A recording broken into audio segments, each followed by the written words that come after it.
Van Jones is our not-so-secret weapon to tell our story. He says what we think, but his delivery is so much better. Social entrepreneur, CNN host, founder of Dream Corps, Green for All, Love Army, and honestly so many more revolutionary campaigns and initiatives, all in the name of social and environmental justice. Please welcome EMA board member Van Jones.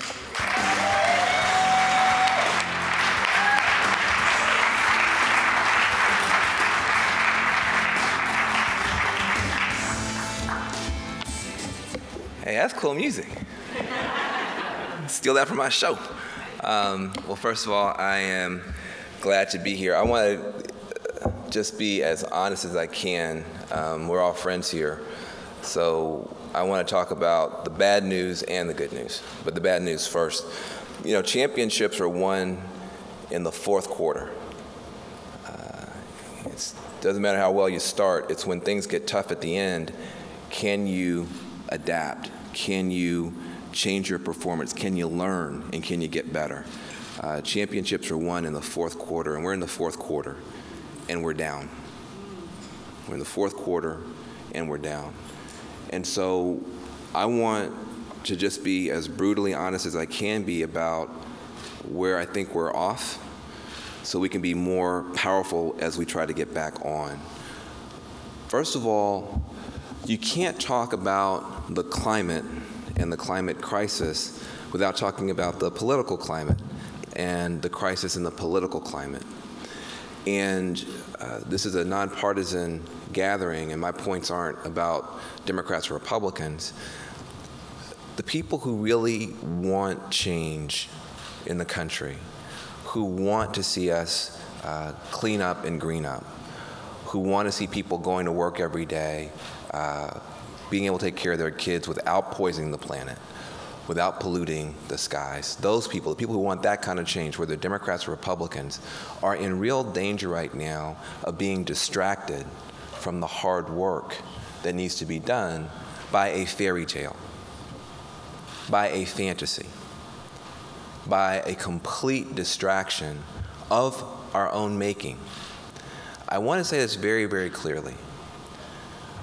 Bob Mueller is not the tooth fairy that's going to bring you the country that you want. He's not. There is a complete distraction now that we have to get out of the way so we can get sober about the real work. If you love this president, if you don't love this president, here's what I can tell you.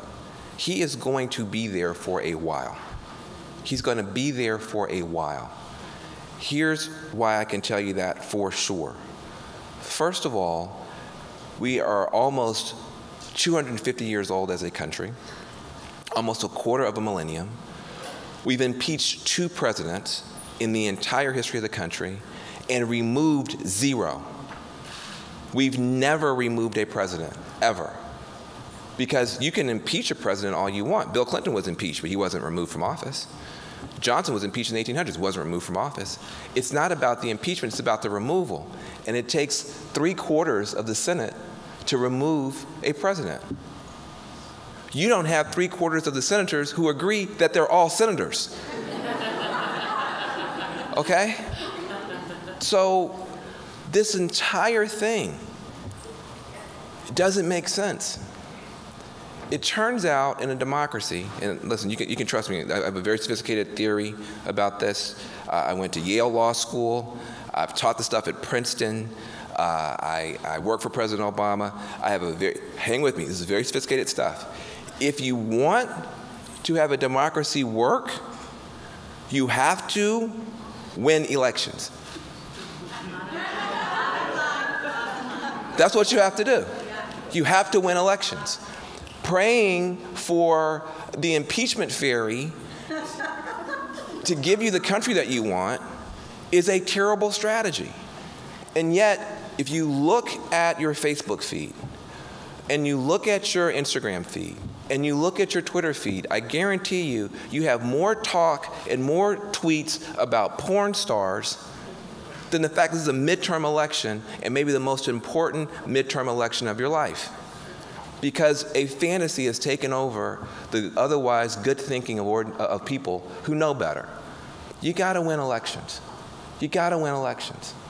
And right now, we have in our hands an agenda and a potential strategy that would not only be good for the planet and good for people, it would be good for politics if we would talk about it in the right way. And this is not for either party who wants to take it. We got a couple of parties, Republicans, Democrats, Libertarians, Green, whatever party you're in. What people desperately need is more work, more wealth, and better health. That's what people need. That's what people don't have. That's why people are upset. That's why people are willing to vote for all kind of people, trying to get some relief because they want more work, more wealth, and better health. In the Democratic Party, you had a complete rebellion in 2016. Bernie Sanders got 47% of the vote in the Democratic primary. Why? I mean, I love Bernie Sanders, but he's not your typical presidential-looking type of dude. But he got 47% because people want more work, more wealth, and better health. And they don't feel that anybody's listening to them.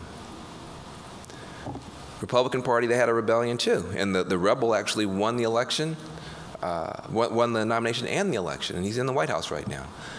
I don't like his agenda, but he's there because people didn't feel that their needs were being met. If you want more work, more wealth, and better health, the green agenda is your agenda.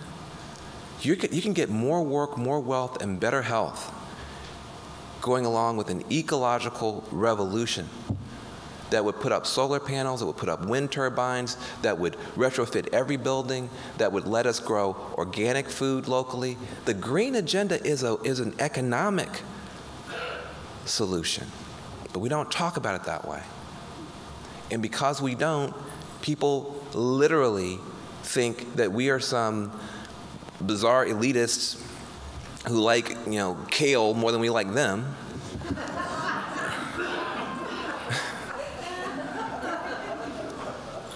And then they vote for other people. And I want to suggest a couple of just very basic ideas for blue states, for red states, and then I want to just talk to you about you, because we're counting on you guys to do a lot of stuff, and right now you're still in post-traumatic stress from an election 2 years ago. So I'll get to you in a second, but let me just point out how good your ideas are in case you forget. I just want to remind you how good your ideas are. First of all, in blue states, California, New York, Connecticut, other places that are blue, we have a tremendous to take the blue states way green. People are so frustrated and fed up with what's happening in Washington, D.C., that you've got a lot of energy right now just being burned up on outrage that could be put to use to drive us further green. If D.C.'s not going to do it, we have to do twice as much as we've already done. There's a tendency for us to think, well, Jerry Brown's so much better than Trump, good for Jerry. I say good for Jerry, I love Jerry. But we can't let any of our leaders now stay on the trajectory that they were on before. They've got to go harder. We should be talking about 100% renewable in the blue states, 100% renewable in the blue states. We have to raise the bar in the blue states. And that's a job agenda too. I mean, just to be very clear, if you have 100% renewable as a goal, you can create a green Silicon Valley of innovation, entrepreneurship, financing, et cetera. You can light these campuses on fire with passion and excitement. You can get all these, you can create hope. And hope can create miracles when it comes to technology.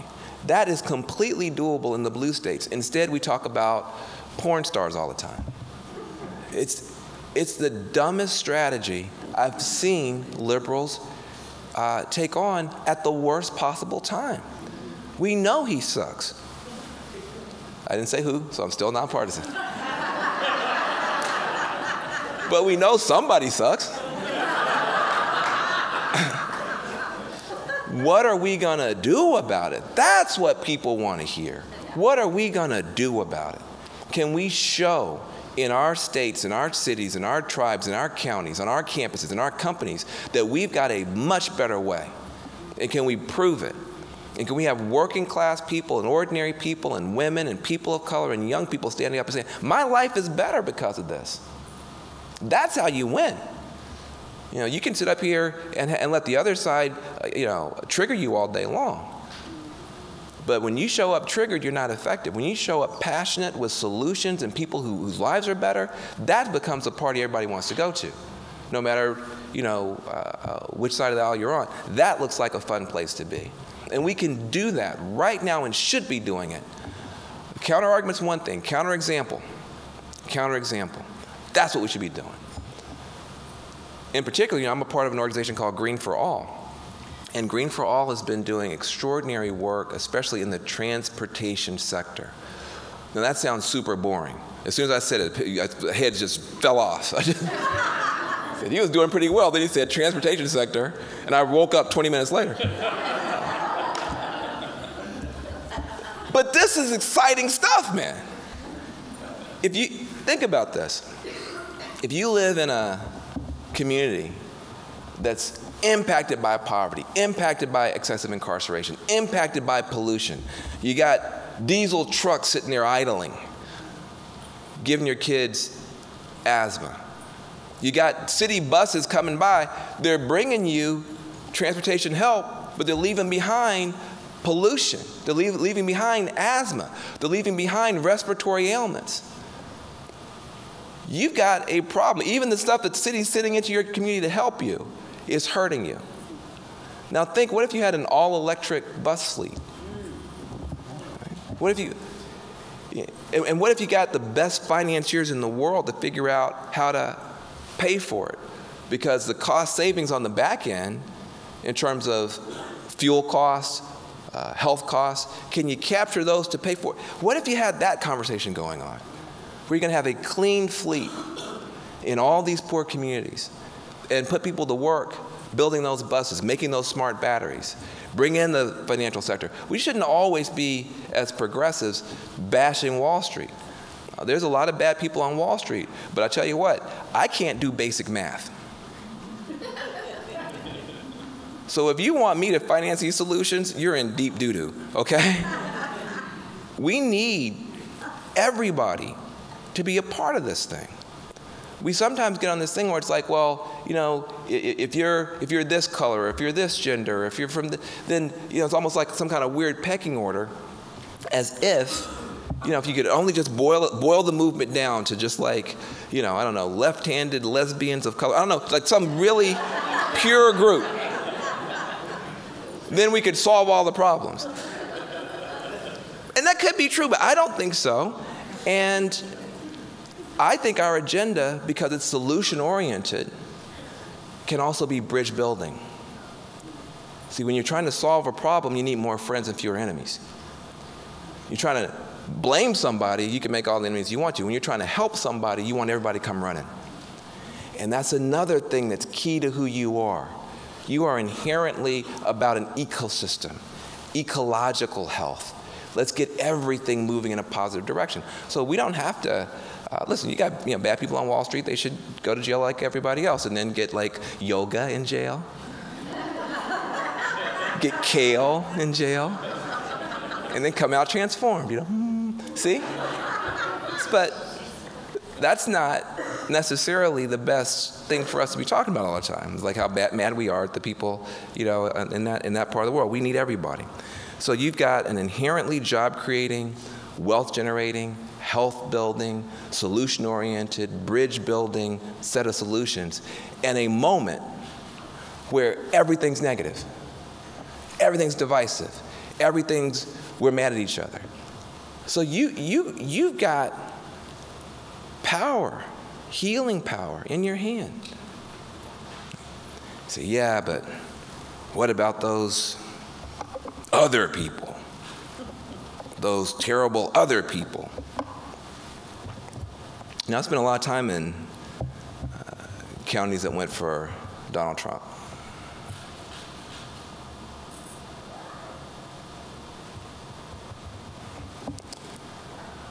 I met a lot of people who went in the voting booth and voted for Donald Trump.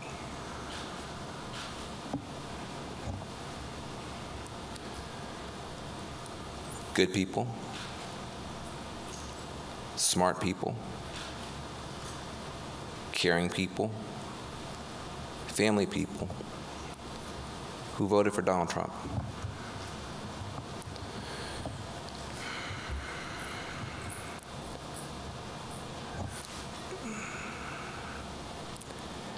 It's hard for me to explain this to my friends who don't have the opportunity to meet the people I've met. But there are people who have skills and families and pride who lost an awful lot in the past 15, 20 years. They did. I remember going to Ohio, met a guy, 54 years old, white guy, straight, white, heterosexual male.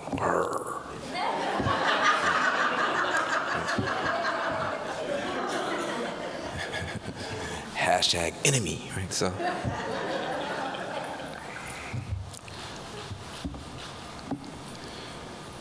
he had lost his job about 6 years earlier. 6 years earlier. The factory that he had worked for closed, and he couldn't get another job.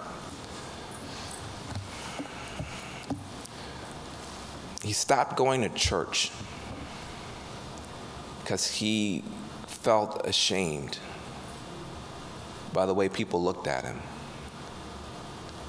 The people asked him about a job, and the ones who didn't, he felt ashamed with both. 2 kids.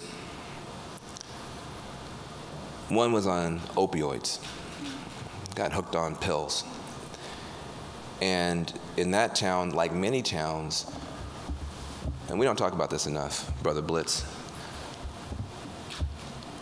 they, on Friday nights, call for freezer trucks to be brought in because so many people are dying of opioid overdoses that the morgues fill up by Saturday night.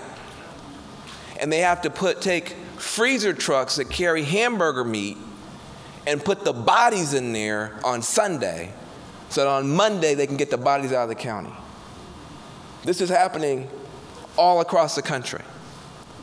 Every time the phone rings, this dad wonders, is it the morgue's office? Is it the coroner's office calling me about my boy? He's got another kid, his good kid, his daughter, who is in college. He told me he was so proud when she came home, first semester in college. And he's telling all his friends about his daughter. He's got something he got some pride about, his little girl, and how good she's doing, because he wants people to look at him like a good man.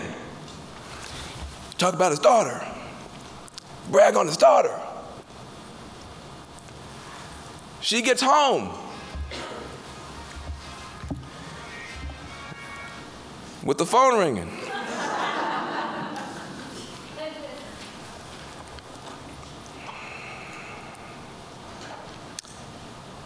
She's not there 45 minutes. Daddy, you're a bigot. Daddy, you're a racist. Daddy, you need to own your heterosexual privilege.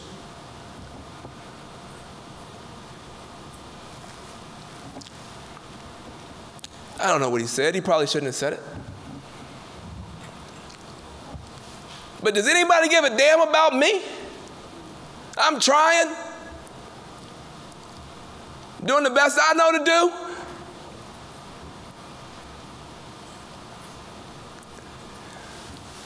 When this factory closed, I didn't go. I was helping my black kids in Oakland, dealing with their problems, which are many, as I've told you about many times. But I didn't go. I didn't go check on him. NAACP didn't go. Environmental groups didn't go. NOW didn't go. You know who went? Donald Trump.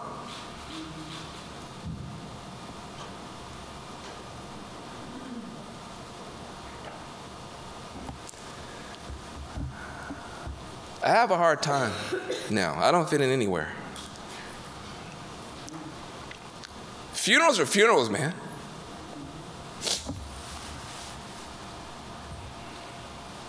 What are we doing? Do we care about everybody or don't we? Is this for everybody or is it not?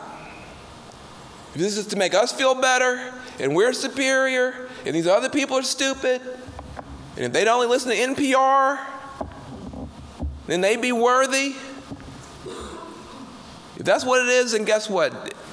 Hell with it. But we're willing to go and tell that guy, listen, I don't agree with you on the Muslims and the transgender and all that sort of stuff. I don't agree with you, and you're better than this, and I expect you to be better than this, but in the meantime, while we fight about this, can you build me a wind turbine? Can you build me a wind turbine? It's as much steel as in 30 cars. 5,000 finely machined parts. Boeing level engineering. Can you build me a wind turbine? Can you build me a solar array? Can you build me a smart car with a smart battery? Do you have those skills? Well, if you have those skills, I need you. Part of the reason I'm mad at you is not just because you're wrong, it's because I need you. I can't have the country I want without you. When we start talking like that, we might get a different hearing. We need each other. What are we doing? What are we doing? We're hurt. It's all right to be hurt. I understand. I was bullied too. And then the big bully wins the election and then we all freak out. I understand. I understand. Enough's enough. We're big people now. We got more money than a lot of those guys do. Got a lot of good things in our lives. We can show some grace. Doesn't mean we need to put up with people being mistreated. I'm not going to back off of any of our agenda. I'm proud of the circle that we created that in 2016 that included Muslims, and proud of it. Included Black Lives Matter and those mothers that had lost people, and proud of it. Included those immigrant children and their families, and proud of it, and didn't back down. I'm proud of that. We had a circle that included people who've been left out for a long time. I'm proud in our circle. We had LGBT and Q folks, and the whole alphabet, damn it. Everybody. I'm proud of that. And I'm not going to back off of that, and we shouldn't back off of that. It's a beautiful circle we created.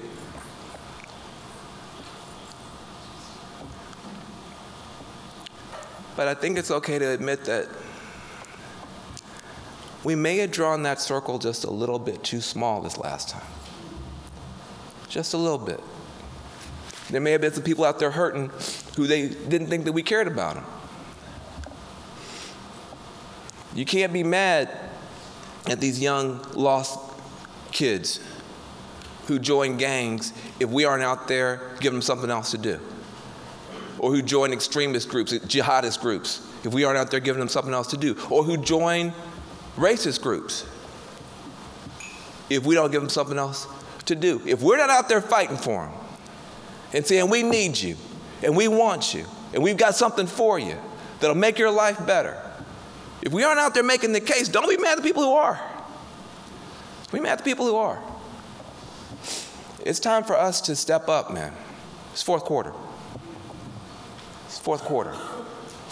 We've got the best ideas to help the most people over the longest period of time come together, create something beautiful.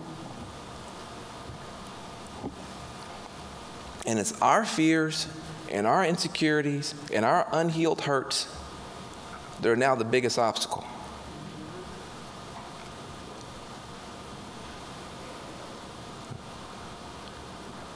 You think about that. We have enough people in this room to solve most of these problems right now. I mean, between the Rolodexes and everybody you guys know, well, can't say Rolodex anymore. Kids say, what? Your smartphone's app or whatever, I don't know what it is. I still say Rolodex. Don't forget who you are. Don't become what you're fighting. Don't forget who you are. Don't become what you're fighting. You're never gonna out-ugly these ugly people. That's bad news for you. You're trying. You're not gonna out-hate these haters. You're trying. You're not good at it. You're just not good at it. You suck at hating people. It's bad news for you. As hard as you're trying. You're miserable. Your therapist is rich. And you're going to lose the next 10 elections. Because you just suck at hating people. You're just not even good at it. And I don't want you to get good at it. Love everybody. I gotta love you back. But God, Van Jones has just gone too far. This guy, God damn him. Wants us to reach out to those people. I've been black my whole life.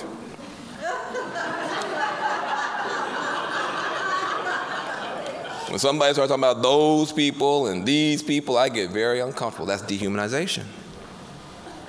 That's othering. Those people, those people.